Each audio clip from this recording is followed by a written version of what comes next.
আসসালামু আলাইকুম। আজকে আমি আপনাদেরকে কিছু বুলেট সম্পর্কে ধারণা দিব।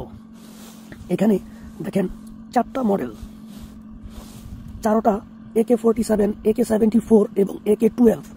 3টা অস্ত্রের মধ্যে এটা ব্যবহার করা যায়, তবে এক একটা বুলেট এক একটা কাজ করে। সেই সম্পর্কে আমি আপনাদের কাছে ধারণা দিব।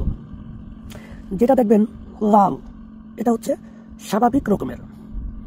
এটা গুলি করলে যেই পরিমাণ স্পিডে যাবে, সেটা যদি কোনো বুলেট প্রুফ স্টিল থাকে বা প্লেট থাকে, এটাকে ছেদা করে যেতে পারবে না।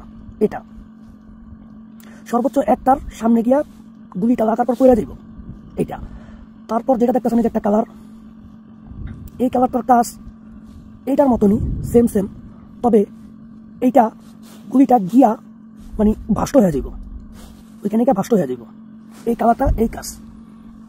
আর তারপরে এই যে বুলেটটা, এই বুলেটটার কাজ হচ্ছে যখন আপনি গুলি করবেন একই স্পিডে যাবে। এটা যে স্পিডে যাবে এটা একই স্পিডে যাবে, এইটাও সেম স্পিডে যাবে।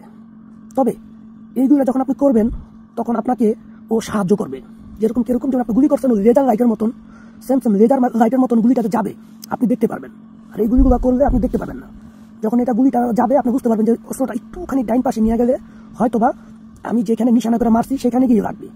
কাজ একই রকম করবে, তবে এটা আপনাকে নির্দেশনা দিবে যে অস্ত্রটা একটু ডাইন পাশে নাও, শত্রুর পক্ষে লাগতে পারে বা তোমার নিশানার প্রতি লাগতে পারে। এইটা সবচাইতে মারাত্মক যে বুলেটটা, সেটা হচ্ছে এই যে দেখেন কালো রঙের, সাইজ একই রকম কালো রঙের। এটার মধ্যে যেই পরিমাণ বুলেটে বারুদ থাকে খুবই মারাত্মক। এই বুলেটটা যখন আপনি গুলি করবেন, শত্রুপক্ষে যদি বুলেট প্রুফ জ্যাকেটের মধ্যে যদি প্লেট থাকে একটা, তাহলে এই একটার ছেদি কইরা ও আপনার শরীরে ঢুকবে। আর যদি আপনি 2টা প্লেট ব্যবহার করেন, তাহলে ও একটা পর্যন্ত ঢুকে দ্বিতীয়টা গিয়ে বাড়ি খাইব। তার মানে ওর শক্তি সবচেয়ে বেশি। কালো রঙের যেটা দেখেন, দেখা যায় কিনা, এই দেখেন যেটা কালো রং দেওয়া আছে, এই বুলেটটা আমরা ধরেন 4টা বা 3টা পর একটা করে বুলেট ব্যবহার করি। আবার প্রতি 2টার মাঝখান দেবে, 3টার মাঝখানে একটা করে ব্যবহার করি, যেটা যাতে গুলি করার সময় আমরা বুঝতে পারি যে কিভাবে যায়। এটা জাস্ট লেজার লাইটের মতন কাজ করে।